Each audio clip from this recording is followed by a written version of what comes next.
Under makes the catch. Here's the throw to the plate. It's in the air. He is out! Cameron hangs on! Oh, man, what a play! Deep to right field. Way up there and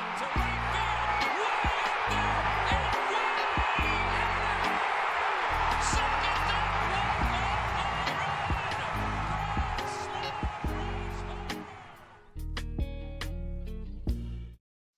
All right, welcome back to the Stupid Money Podcast. We're doing this intro for the second time because I did not record the first time. But this is going to be the last episode you hear from us before we do our season predictions sometime the week that the season starts. So Sunday, Monday of that week. I don't know what the date is, the 24th to 25th, something like that. That's when we'll do our season prediction, World Series MVP. I know maybe that's cheating to some people because the season starts next week on the 20th with the Dodgers and the Padres in Korea, but we're not going to worry about that.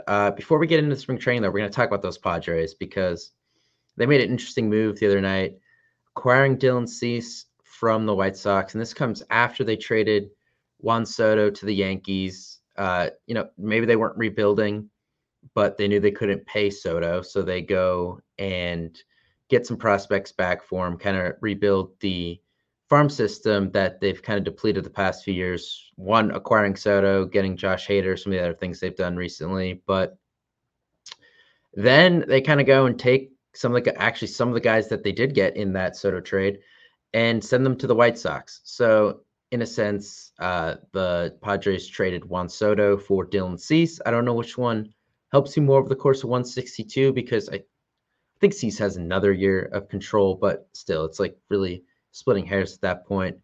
So just curious what you think about the Juan Soto for Dylan Cease sweep swap in a sense. Yeah, I thought it was really weird. The Padres are just interesting. I don't know what their kind of organizational direction is as far as they sold off Soto because they didn't want to pay him. And last year there was the whole nonsense with their ownership group kind of taking out the loans to reset their finances or bankruptcy or something weird. But then you go and trade for, I wouldn't even say arguably, you go and trade for the most coveted starter on the market for now, and assuming, if everything kind of goes chalk, even if things go a little bit awry, I'm still valuing Dylan Cease among the top three starters at the deadline. I guess you can kind of argue, depending on what Seattle ends up doing. I know there's a lot of talk there, but you kind of mortgage that farm system for a year and a half of Dylan Cease unless you decide to pay him, because I can't even say a year and a half of competing, because like the Dodgers are in your division. Like your biggest rival just had like the biggest offseason like ever. And you're like, yeah, let's go make a trade for a top end starter after we just traded away like the modern day Ted Williams because we couldn't pay him. It doesn't make sense to me. Do they have new ownership? Is it a new ownership group in there this year? Yeah, I think so. The old owner passed away like in November. Yeah, so I don't know. I don't know what the situation is now, but yeah. It just seems like a rash move. It was really random. I know you kind of texted a bunch of us yesterday with the Dylan Cease trade talks re-engaging, and it was, the Yankees, Cole gets sidelined for at least a month, if not longer. That doesn't necessarily sound like a good injury to have. So I'd probably assume longer. So like, yeah, they need a starter. And Aaron Boone came out today and said that Carlos Rodon's not the opening day starter for them, and Marcus Stroman said neither is he. So like, I guess it's Nestor Cortez, but I mean, Dylan Cease would have slotted in there perfectly. And then there was also the Orioles link again, which we've kind of seen forever since the deadline last year. They need pitching. They have prospects right now. It's just a weird trade for the Padres. Yeah, it is. And I guess I'm trying to relate this to the Phillies in a sense, because the Phillies' thought process this offseason has been that we're not going to go crazy at the deadline, or I'm sorry, crazy now in the offseason. Jordan Montgomery, Blake Snell's still out there, by the way.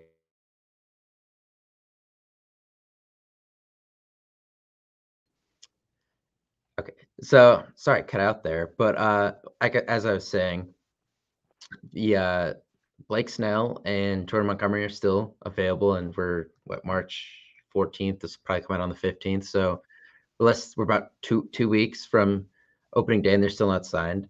And the talk has kind of been, why haven't the Phillies been involved? And their thought process has been, we're going to wait till the deadline and see what we need then and be aggressive. And now that looked pretty good up until March, because now two of those top guys that you were probably going to target at the deadline, Corbin Burns and Dylan Cease, all of a sudden have new homes on contenders.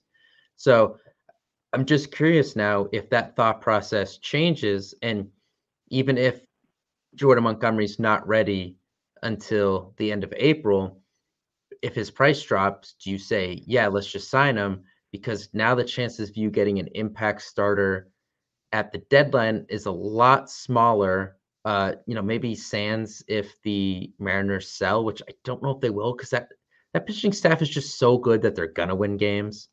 So, I'm just curious if the Phillies have a change of heart here, and maybe it's probably not going to impact opening day at this point, but we're more worried about October than April anyway. Yeah, I think a lot of their stance will change on kind of seeing what those guys' markets look like. I know a lot of the talk, at least it kind of seems like Scott Boras is, knock on wood, falling off in terms of kind of monopolizing the market. Like the whole, Bellinger holding out or signing the 1 year, prove it last year, and halfway through the season, Boras is like, yeah, we're getting $200 million. And then signing, a good contract for what Cody Bellinger has been the last few years. But, it's what, 3 for 80 or 3 for 90, something like that. Yeah. And then Matt Chapman had a ridiculous April, and Boras is like, yeah, we're getting 150 to 200. And then he signs 3 for 54 with San Francisco. It just doesn't seem it. I don't know if it's the owners fighting back against Scott Boras and kind of, his strong arming of negotiations or what. Because, in my mind, while we were pretty adamant that we didn't want Blake Snell as a Nola replacement just because of what he gives you in terms of depth of a game, the walk ratio is pretty wild, but the guy is a two-time Cy Young winner, and there's no reason that he should still be a free agent 2 weeks before the season starts. So I know they kind of said, there were rumors a week or two ago that he'd be open to one of those short-term type deals if the Phillies kind of know where their finances sit as far as pitching right now, with Nola and Wheeler locked up for it. Wheeler the next 4 years after the 3-year extension, and Nola for the next 8. So you kind of know what your top two look like. So you can kind of, if you want to go high AAV on a short-term deal to bolster out that rotation and get 3 legitimate number ones, you kind of know where you stand. You know what your number is. So at this point, there's no reason to hold back in negotiations and budget for the rest. Your roster is pretty much set aside from pitching. Honestly, I'm kind of opposed to Blake Snell on a 1-year deal, because unless you win the World Series this year, I don't know if that's worth it, because what you all have to give up in draft capital, because you have to give up, because he has the qualifying offer, and it takes you over the third tax threshold, which has more draft penalties and stuff in it. So, and international pool bonus. Yeah. So to me, I'd rather have him here for 3 years and make it worth kind of those picks not being here. To me, just 1 year, unless of course they do win the World Series, but that's not a guarantee. Then to me, it's just not worth it for that short of a deal. I feel like I need 2 or 3 years to make losing all these draft picks worth it. Yeah, and I don't see, kind of going back to the sporadic element of Blake Snell, to the first half of 2 years ago, the year the Phillies played the Padres in the NLCS. That first half of the season, Blake Snell was awful. He was walking guys left and right. Well, he hit Harper. Yeah, his ERA was in the high 5s. He was not a good pitcher. And then second half of the season, he had a pretty good year. Decent back half of the playoffs and stuff. And then last year, obviously, he won the Cy Young. But he's really hit or miss, and I think a lot of that kind of stems from the numbers on the surface might not always look great. just because he walks so many guys, he gets into deep counts. Yeah, I don't think a 1 year deal for him would be an option. I think when they're talking short term deals, the initial thought at the beginning of free agency was we want more years than Aaron Nola and more money. And I mean, there's no way in hell Blake Snell's getting 8 or 9 years. Yeah. So like when they say short term deal, they probably mean 3 or 4 his camp. Even that, I don't think I do. I'd probably do 3 at most. Yeah. I would love a 2 year deal if they went that route. So I don't know how realistic it is, but yeah, I don't think a 1 year deal makes sense for either party. No, I don't either. I guess we'll wait and see. I mean, I just trying to naming guys that we know will probably be available at the deadline, like Shane Bieber seems like an obvious one. For me. Yeah. I'm so the Shane Bieber would have been awesome 4 years ago. It's like how I kind of felt about Adam Duvall, and I mean I know we were all talking about, and it was on my perfect offseason, and we got him. But Merrifield, like 4 years ago, when we wanted Kingery to become Merrifield, like if they did Bieber, that's a move that's 5 years too late. Yeah, and doesn't look like Devin Williams will be available in the closer spot. He's out 3 months now with a back injury. So the options are dwindling fast, actually, and the season hasn't even started yet, which is interesting. But kind of want to talk about the outfield conundrum the Phillies have going on. So Brandon Marsh returned this week. He played. He went 0 for 2, but just the fact he got on the field probably means if he plays every other day this week, plays next week, he should be good to go by opening day. Is 2 weeks. Whit Merrifield's on fire, 348, 2 homers, OPS 1200. He looks really good so far, but those are obviously corner guys. But I'm interested what you think's going to happen in center, because they even have Jake Cave playing a little center now, which I don't know. I think they're hinting at something there, but I'm interested what it is. I mean, even David Dahl's good, but I don't think he could play center. Pache has been good, but I mean, Rojas, where is he? I can't even find him on the stat thing. I don't. Does he even have an RBI? Oh, there he is. He has 4. But yeah, he's hitting 152. The OPS is at 394. I feel like they got to send him to AAA to start the year. I don't know what you think. He has options. Obviously, Pache does not. Pache's hitting 300 with 2 homers in 20 at bats. I don't know what you think. I just don't think you couldn't logically put Rojas on the opening day roster right now. Yeah, I think yesterday was probably the opening day lineup. Yeah. It was Schwarber, Turner, Harper, Realmuto, Stott, Bohm, Castellanos, Marsh. The back 2 I'm not sure about, and it's Rojas and Nola. Obviously, the pitching's a different discussion, but right. I think the way that Pache came out to start the spring, one good game, it was kind of like, okay, if he has like a half decent spring, you kind of jack up his trade value a bit and let, one of these kind of bad teams take a flyer on him and just get something decent back in return that you could use, a bullpen piece or something, and let them kind of grow with Rojas just because Pache's out of options. But then Rojas has had an atrocious spring, and Pache's kind of kept it up. He's fallen off a little bit, but he's kind of still going. So yeah, I don't know what you do.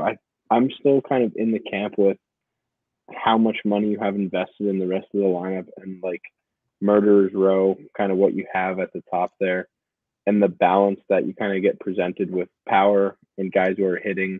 You have the bench piece with Merrifield, a guy who just is a professional hitter, hits for average. Like, you don't need Rojas to hit great. And when he got called up in middle of July or early August, he had 10 defense, like he led the league in defensive runs saved in that period, and it wasn't frankly close. Yeah. Like, literally, if he hits 210, I don't care. I know he got exposed pretty badly in the playoffs, and it's not an ideal long-term solution. I think I'm kind of with you in the camp that if they start him in AAA, give him room to grow, because that's what's best for his career long-term and the team long-term if they decide to go that route. but just that on the surface of this season, they don't need him to hit even 250 if the rest of the lineup goes with the back of the baseball cards.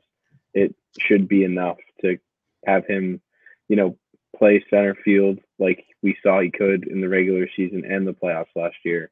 And if he gets like even 2/3 of what he did at the plate in the regular season, I think we're good. Yeah. So my thing is like, I mentioned this with like the whole pitching thing is we don't really care about what it looks like in April. It's more what it looks like in October. So to me, putting Rojas in AAA and letting him grow there, and then maybe he's a serviceable bat in October is probably best case. Whereas like Rojas is probably a Gold Glove center fielder, but Pache is still probably like above average. Whereas right now, Rojas is a way below average hitter, and Pache is probably around average. So in like the law of averages, like I think Pache edges him out a little bit because like Rojas, it's up here with the fielding, it's down here with the hitting, whereas Pache is like in the middle with both. I think just to start the year, it's a little safer. Just go with the guy in the middle and try to get Rojas to at least get close to a bat where it's, at least playable and let him then maybe have the reins in, maybe after the trade deadline, like maybe Pache's doing decent enough where a team is interested in him. Like you do a swap with a team that has a lot of bullpen pieces, but they need a fourth outfielder or something. So like it's a swap between two contenders, like stuff like that you can do. I just feel like that might be the best route to go right now, and worry about it then, because I just don't think in regular season baseball the difference in the glove between Pache and Rojas is that drastic that it'll cost you like that much. Yeah, I agree. I think it's a similar option with both. It's not like you're kind of picking from two completely different player profiles. They're extremely similar, and it's just kind of figuring out which one you're going to get more consistency from, which that almost makes it difficult that they're so similar, because it's not like you're valuing one thing over the other. You're kind of valuing the exact same things from really the same player. Like Pache had an awful start to his career. Rojas had a good start to his career last year and just got exposed in the playoffs. It is what it is. It was a big moment. They said that he got on that hitting program right after the playoffs ended and kind of worked through it. The results have not even been close to being there in the spring. So, yeah, if they start him in AAA, I'm not going to be like, oh, my God, what are they doing? They're messing him up, wasting this first half of the season. Like, even if Pache comes out and struggles, I think starting Rojas in AAA would definitely be, a reasonable decision. I definitely wouldn't bat an eye at it. No, neither would I. I will say, even though I think David Dahl's the better player, I expect him to go to AAA, and I think Cave, if Rojas does start the season in AAA, I think Cave's the one that survives because he could play first base. There's really not a backup first baseman on the bench. Sosa and Merrifield both profile more as like middle infielders and third baseman. So Bohm, technically, Bohm's your backup.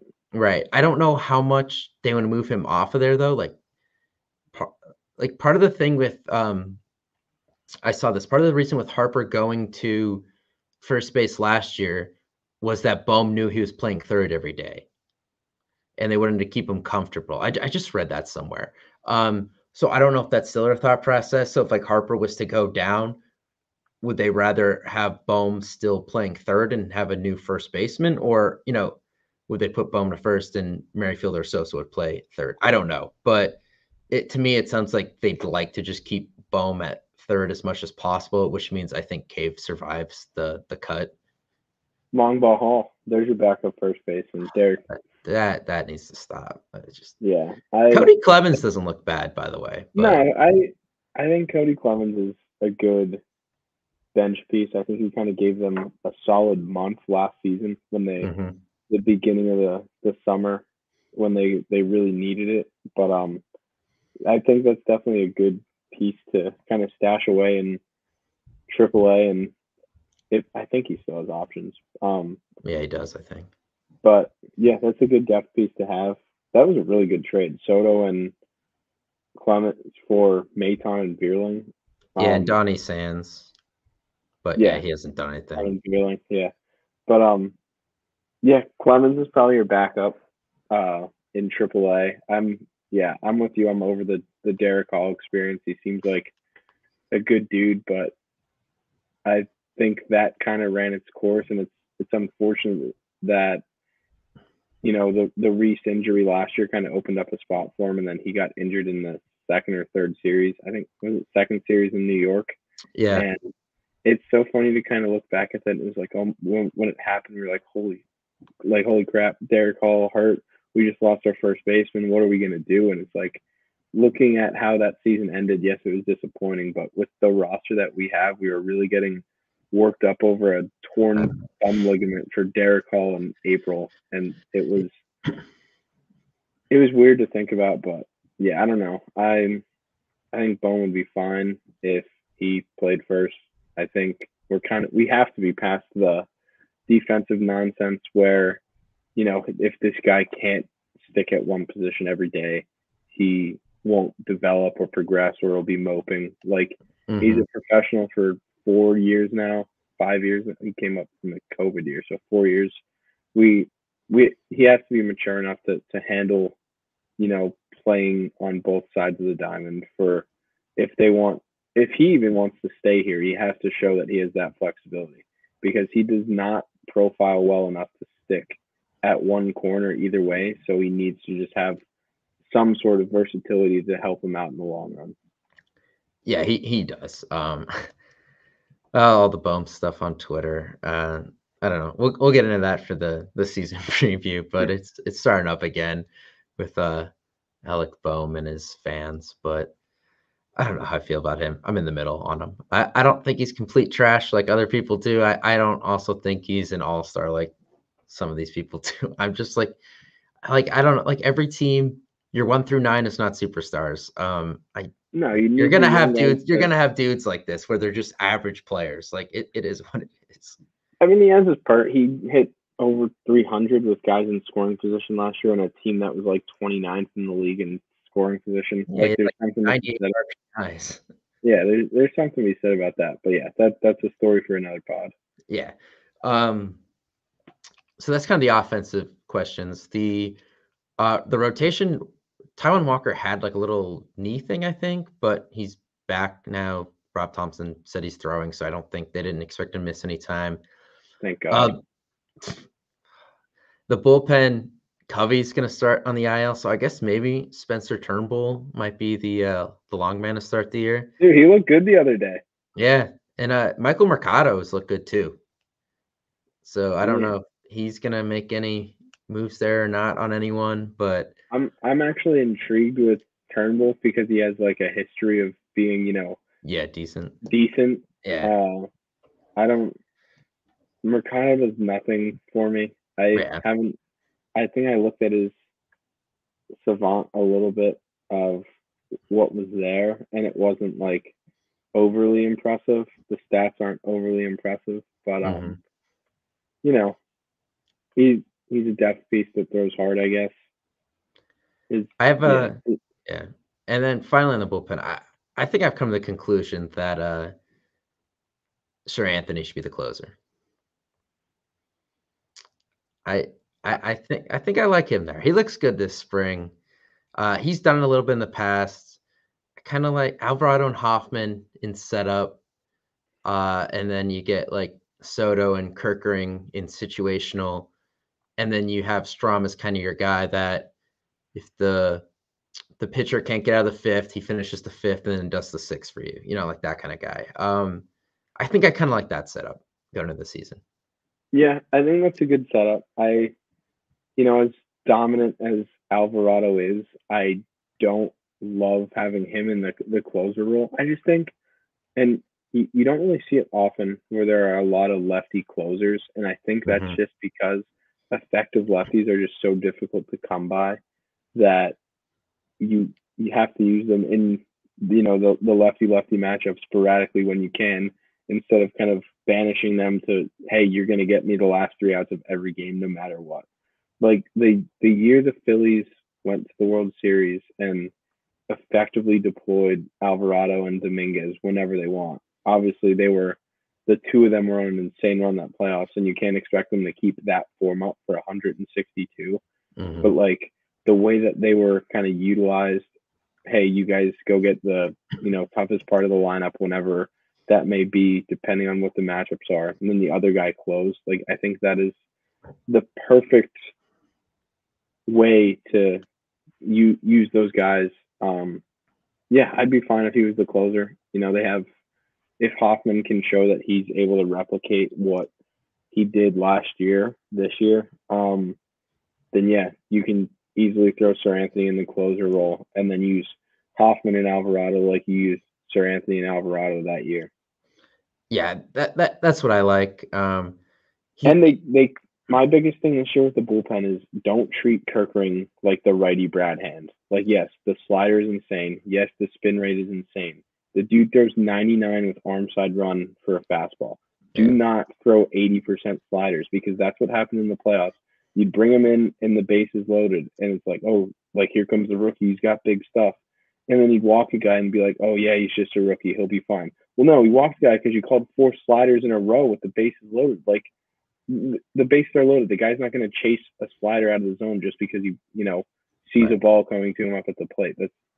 That's just bad game calling, bad, pitch sequencing by the coaches.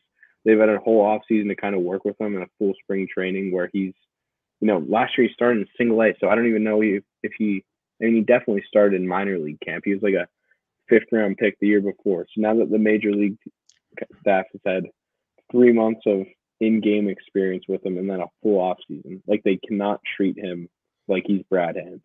Yeah, no, I agree. And quick note on another young guy in the bullpen who might have a Kerkering type role come the end of the season. Griff McGarry is now a full-time bullpen guy. They announced that last week. I think they're done with the starter experiment, and quite frankly, if he's going to help this team this year and even next year, it has to be in the bullpen. There's just too many starters there anyway. Your entire starting staff is locked up through the next 2 years, I think. I think Ranger's the next one that comes off. Mm-hmm. And Abel and Painter will be there. Abel had a really good spring, I thought. Mm-hmm. He has looked good. He looked a lot more comfortable. They just sent him back down to minor league camp, I think, but he had a really good spring. Yeah, I'll be interested if they're aggressive with him if someone goes down and they bring him up, if he's their choice. I'm interested to see how that goes. I know he made one start in AAA last year, so I think we'll kind of have our answer if he starts in AAA or AA. Yeah, I expect him to be in AAA. I'd actually be a little shocked if he's in AA. I think that's bad. That's not pushing a guy enough, I think, if we send him back down to AA. But I don't know there. That's what I have on the roster. I don't know if you have anything else on the roster. The roster so far, like it is what it is. I don't know. Like there's the center field thing and like the 7th guy in the bullpen is the only thing we have to talk about. Yeah, the only thing that I'm really like about is I'd rather David Dahl over Jay Cave. But yeah, that's where I'm too. I'll take the guy with, 1st-round draft pick pedigree, and when he's healthy, he's been good in the majors, whereas we saw Jay Cave healthy last year. He was bad, went down in AAA, raked, came up again, bad. I'll take the guy with, decent track record in the MLB and 1st-round pedigree over the quad A player. Yeah, for sure. Really quick. So Fangraphs put out like their top 10 lineups, like with WAR though. It was like their WAR, but it was only batting WAR, I think. So obviously we know the Phillies have a lot of bad fielders, which might drop their WAR. The Phillies are still not in the top 10 in that. And funny thing to me is the Yankees were 2. And I kind of lined up the Phillies and the Yankees lineups. And if I'm being generous to the Yankees, it was 6-3 Phillies. I gave them Torres over Stott.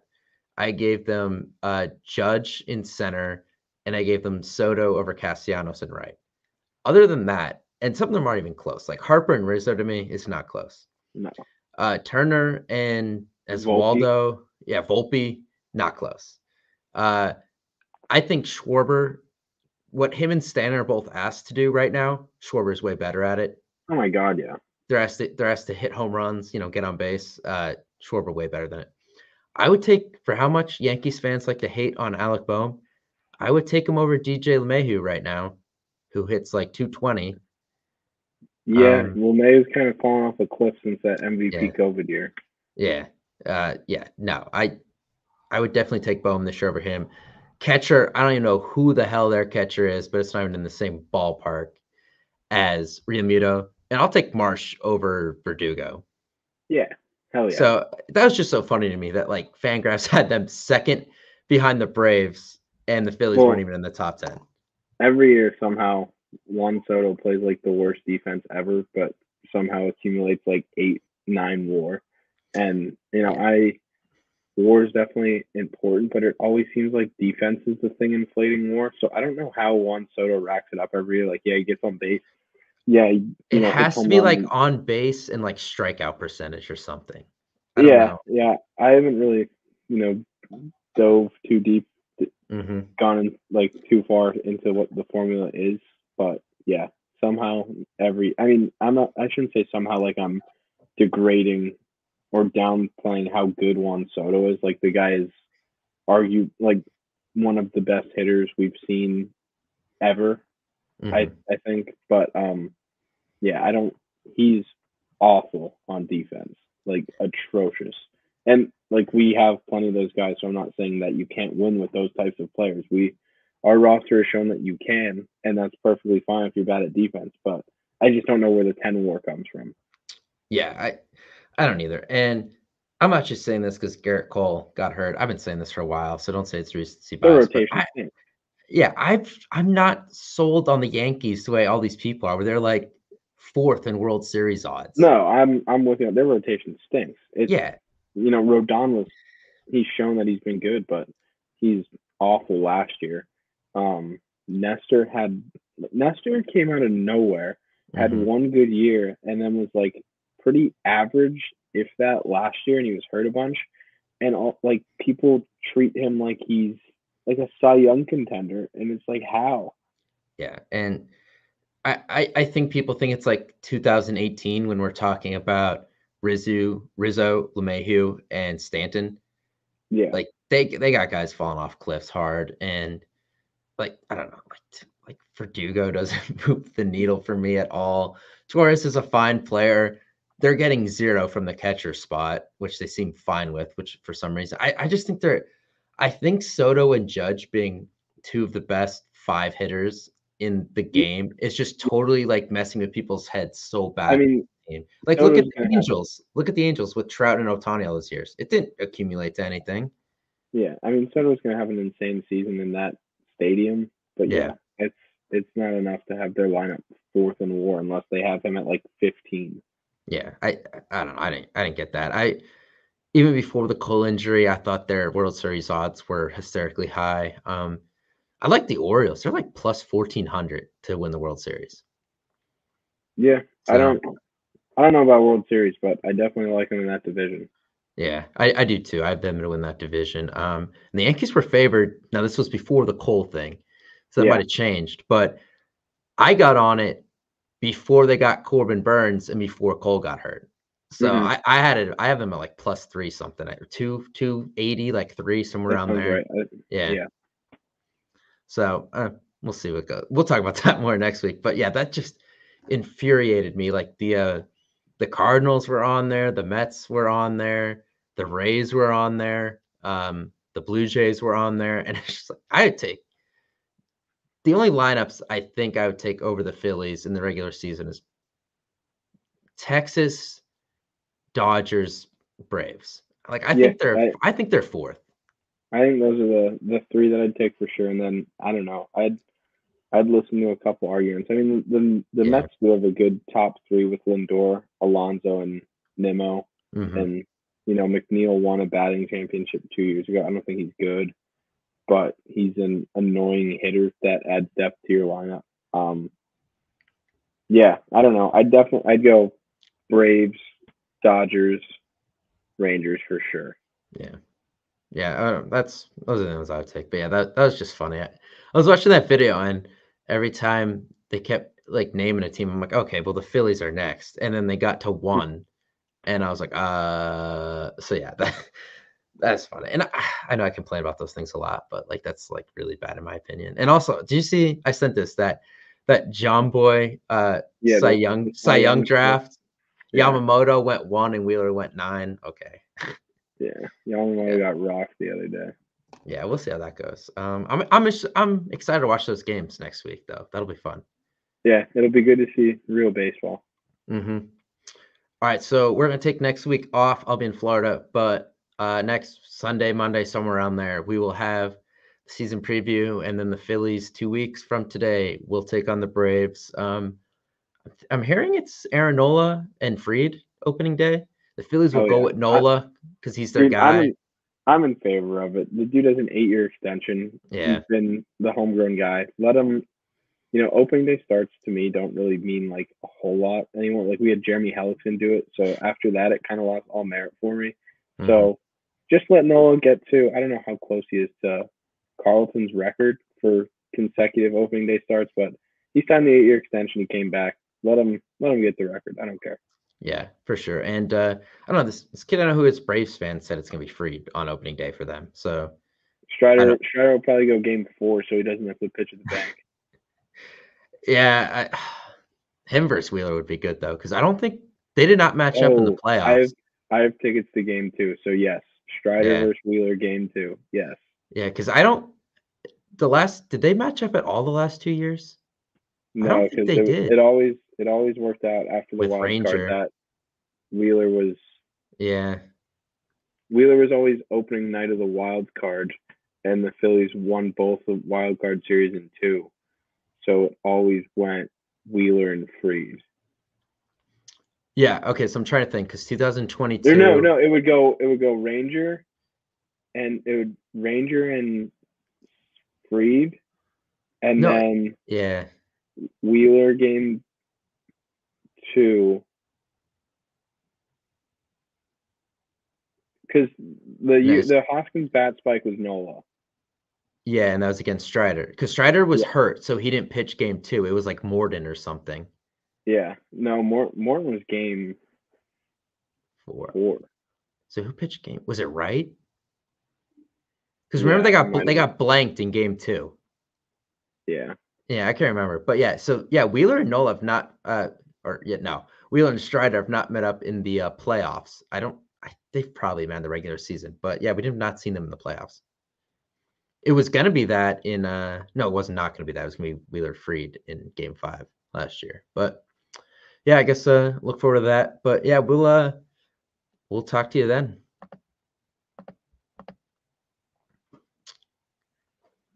Better